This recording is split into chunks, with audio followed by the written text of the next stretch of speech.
Executive function is a little bit of a buzzword these days, and a lot of kids and actually adults struggle with executive function.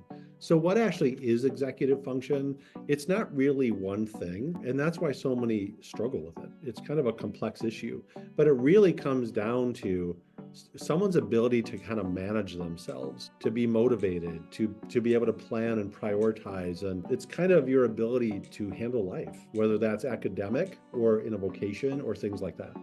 There's several areas that executive function struggles show up in, but one is initiation.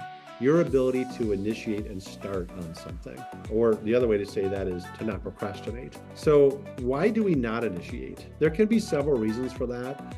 One is maybe you don't really know what the task is that you're trying to complete.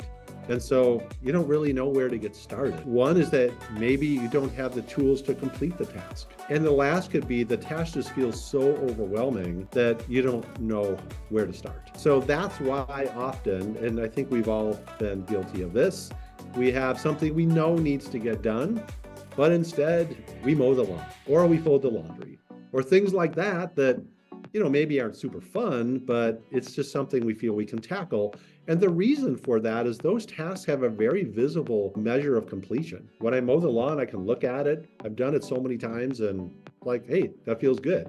But if the task is sort of a little more nebulous or too big, that could be an issue. So when you have a large task and you find yourself procrastinating, here are some tips. One is to break it down into smaller steps so you can check these steps off and see progress. So take some time, get some post-it notes and write out what are the steps that need to happen and organize those post-it notes. And I'm going to get this done this week or this hour or however big the task is.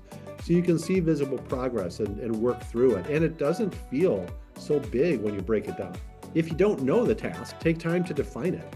Like, what does success actually look like? How am I going to feel when this task is completed? If you don't have what you need to complete the task, gather what you need. Make sure you have all the resources and materials.